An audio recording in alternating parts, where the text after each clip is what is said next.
Moingon mo nga wala man sila labot o may labot ang mga bungi, si Kikay raman among gibungi. So unsa inyong intention? Himuong katawanan si Kikay kay gihimo siyang bungi. So unsa inyong mindset? Katawanan pagbungi. Anong himuon pa mang bungi si Kikay nga katawanan naman daan iyang dagway bisag di pa siya bungian?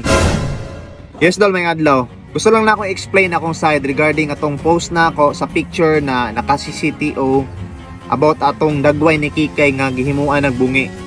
Sa tinuod lang wala jud ko gapanig kay Kikay. Isa ko sa gadibang sa iyaha o wala ga tolerate sa iyahang mga ginahimong video. Well, kabalo kong content na iyahatanan o daghang nagalagot sa iyaha. Personally, wala ko nagalagot sa iyaha. Naglagot ko sa iyahang estilo nga content kay clout chaser gani no. Gusto lang makakuha og pansin, gusto lang makakuha og attention para mo viral, mo sikat o makakwarta.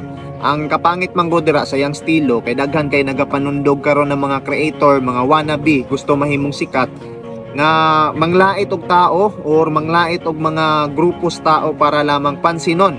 Well, norms na siya karon kay daghan naman kay nagsundog og wala may makapa-take down sa iyahang page anang ingana nga style. So mga idol, ang akong post dito naingon ko nga okay ra ko kung unsa inyuhang gipang edit sa dagway ni Kikay pero ayaw lang ning ingani nga butangan siya kapansanan. Ibutang na ako ang post ha, and then screenshot na lang ninyo na para mabasa ninyo or check nyo sa akong timeline. Ang sa kuha manggod, wala ko'y problema kung sa'y dagway ni Kikay da sa inyong pag-edit. Ang ako ang punto nganong ni-react ko og daghang ningon nganong nilaban daw kong Kikay. Please share this video with hashtag cancel clout chaser, cancel Kikay. Dili dapat natong i-follow ang sama nila nga mga content creator. They are not good influencer. Mo nagingon nga, utok gamitin, hindi utin. Nilaban daw kong Kikay. Dili about kay Kikay. About sa mga naay kapansanan ba? Mga bungi. Pamilya sa bungi, inahan, ginikanan sa bungi.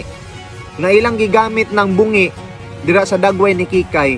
Moingon mo nga wala man sila labot o may labot ang mga bungi, si Kikay raman among gibungi. So unsa inyong intention? Himuong katawanan si Kikay kay gihimo siyang bungi.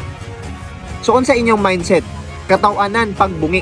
Anong himuon pa mang bungi si Kikay nga katawanan naman daan iyang dagway bisag di pa siya bungian? No? Dili maayo nga himuong katawanan o i-humiliate ang mga naay kapansanan. Ako against ko kay Kikay pero against pug ko sa mga tao nga gina-humiliate ang mga taong way ginahimong dautan sa uban. Ang kana man kung pagbutang-butang og bungi sa dagway ni Kikay is dili lang si Kikay ang na-identify dira, kundi ang mismong bungi.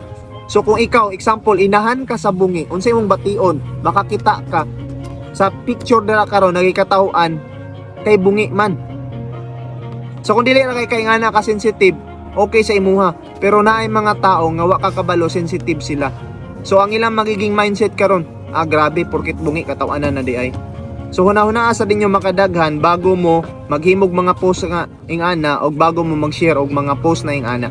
Kato lang, daghang salamat sa inyong tanan.